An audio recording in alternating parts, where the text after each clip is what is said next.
Hoje um dos motores vai falar sobre um assunto bastante atual e polêmico, a placa preta, bem conhecida entre os automobilistas e amantes de carros antigos. Em setembro de 1997, foi criado um novo Código de Trânsito, que passou a exigir grandes modificações e adaptações em veículos antigos.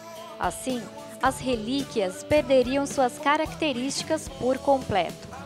Afinal, veículos construídos há mais de 30 anos jamais conseguiriam se adaptar às novas exigências.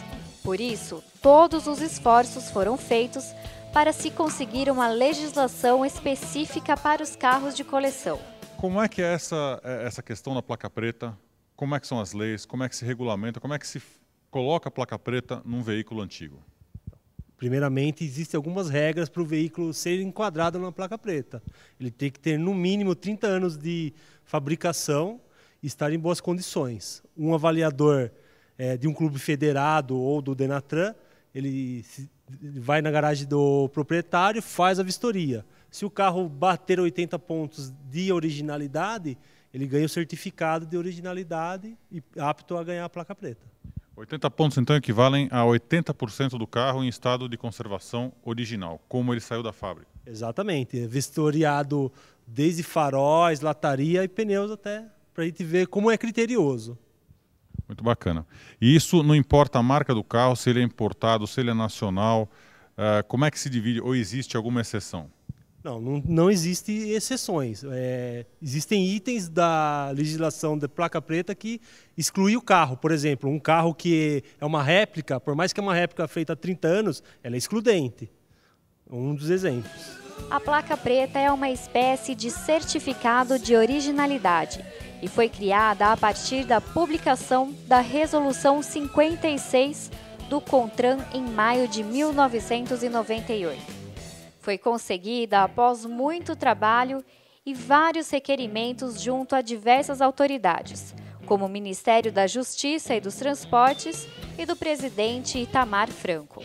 Jorge, você como presidente do clube, como é que funciona a relação do clube com as entidades que concedem a placa preta, que são o Denatran e a Federação Brasileira de Veículos Antigos? Como é que eles esperem isso e qual é a responsabilidade do clube diante dessas organizações? O clube ele tem como responsabilidade avaliar o automóvel, verificar a pontuação. Após isso, tendo aprovado, esse documento vai para a federação vai intermediar, vai emitir o certificado junto ao Denatran. Nesse processo todo, após tudo concluído e aprovado, volta para o clube e o clube pega esse documento e expede para o proprietário do automóvel para poder emplacar o carro com a placa preta. E aí ele simplesmente leva o carro ao posto de emplacamento local e substitui a placa cinza por uma preta? Mediante da documentação. É substituído a placa branca, ou seja ela qual for, pela placa preta. O colecionador que queira certificar seu veículo deve ser proprietário de veículo com mais de 30 anos de fabricação, filiar-se a algum clube de veículos antigos, submeter o veículo a uma vistoria pela comissão técnica deste clube, conseguir obter nessa vistoria uma pontuação igual ou superior a 80% de originalidade e assinar o termo de responsabilidade. A documentação necessária é cópia simples do RG do proprietário, cópia simples do documento do veículo e 6 fotografias do veículo. Marcel, quais são as principais vantagens da placa preta? Por que ela é tão desejada pelos colecionadores? Bem, primeiramente, ela agrega valor ao carro, né? Então, um clube está certificando que esse carro ele tem procedência, o carro ele é um carro original, com mecânica em ordem, que é um carro apto a transitar no país todo.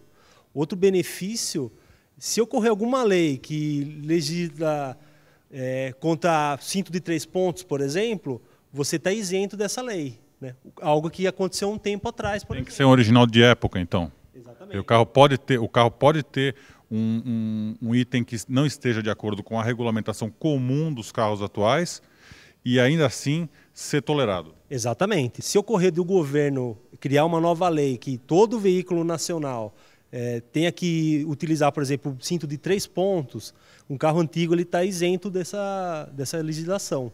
Então ele vai aceitar você ter um carro com cinto subdominal, por exemplo. Essas são as vantagens de ter a placa preta. Dispensa da inspeção veicular. O veículo deverá manter apenas os itens obrigatórios originais do veículo. Trânsito livre em todo o território nacional. Classificação como veículo de coleção, em reconhecimento ao seu valor histórico. O proprietário que tem um veículo placa preta, ele é isento da inspeção de emissão de poluentes que está ocorrendo na cidade de São Paulo e que deverá ocorrer em outras cidades. Então, quer dizer, se você tem um veículo que é antigo, mesmo que ele emita mais poluentes, mesmo que ele tenha uma característica diferente de queima, não importa onde ele esteja no Brasil, ele é dispensado disso. Ele é dispensado, exatamente. Não importa onde ele esteja ou onde ele vai trafegar, porque um mito da placa preta também é: eu posso utilizar um veículo placa preta para rodar em qualquer lugar? Sim, você pode.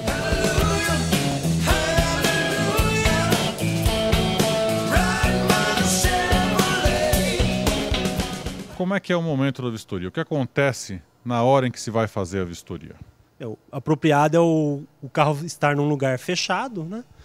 Onde que os peritos do clube eles vão fazer a vistoria, vão fazer a análise do interior, do exterior do carro, olhar o motor e olhar alguns itens embaixo do carro, por exemplo, amortecedores. O que mais precisa para que se faça, para que se tenha o laudo emitido? Quantas pessoas assinam esse laudo? Então, o laudo ele é sempre assinado por 3 pessoas, sendo que uma dessas pessoas é obrigatório que seja o presidente, tá? E aí, após a assinatura, também o proprietário assina um termo também, né? Então, também essa documentação tem toda uma responsabilidade também do proprietário, que esse proprietário não vai pegar o carro após a vistoria e após ele ter adquirido a placa preta e descaracterizar o carro. Perfeito. Então também existe uma responsabilidade por parte do proprietário do carro. Exatamente. E tem, a partir do momento que ele ganhou a placa preta, ele tem, vamos dizer, para sempre, né? O clube ele é obrigado a cada 5 anos refazer essa vistoria também. Então existe uma reavaliação do carro dentro de um período já estipulado. Exatamente. Então, se o seu carro recebe a placa preta hoje, daqui 5 anos vai ser refeita uma revistoria, que não tem custo nenhum ao proprietário. Perfeito. E se ele não passar na segunda vistoria, se ele tiver descaracterizado o carro, o que acontece? O carro ele volta, ele sai de uma categoria que ele adquiriu com a placa preta. Então volta, vamos dizer, a adquirir a placa cinza. Então existe um retrocesso que pode acontecer se não for bem cuidado do carro. Exatamente. Se você não cuidar bem do carro ou por algum descuido do proprietário não ser efetuada essa revistoria a cada 5 anos.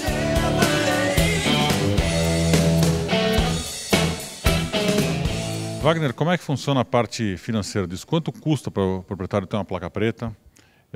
Como é que é o procedimento do usuário frente ao clube? Bom, o proprietário ele tem que se afiliar ao clube. É uma contribuição de R$ 120 anual. E mais R$ 150 de despesas que vai ter de postagem, da documentação. Da vistoria em si? Da vistoria em si, correto. Okay. E que documentos ele precisa apresentar para começar um processo desse? Bom, toda a documentação pessoal e toda a documentação do veículo. Alguma coisa diferente de um carro normal ou esses documentos diferentes vão acontecer a partir da vistoria? Não, né? Não. Os documentos normais do veículo. Então, como é que faz o interessado em obter uma placa preta, ou então para se filiar e ter uma assistência de um clube, para entrar em contato com o Mopar Clube? Você pode estar entrando comigo, que eu sou o presidente do clube, pode entrar em contato com o diretor social do clube ou entrar no nosso site, né, que é o www.moparclubebrasil.org.br. Gostaria de frisar que o nosso clube é uma entidade que não tem fins lucrativos, né, e ele serve para auxiliar os proprietários de automóveis antigos.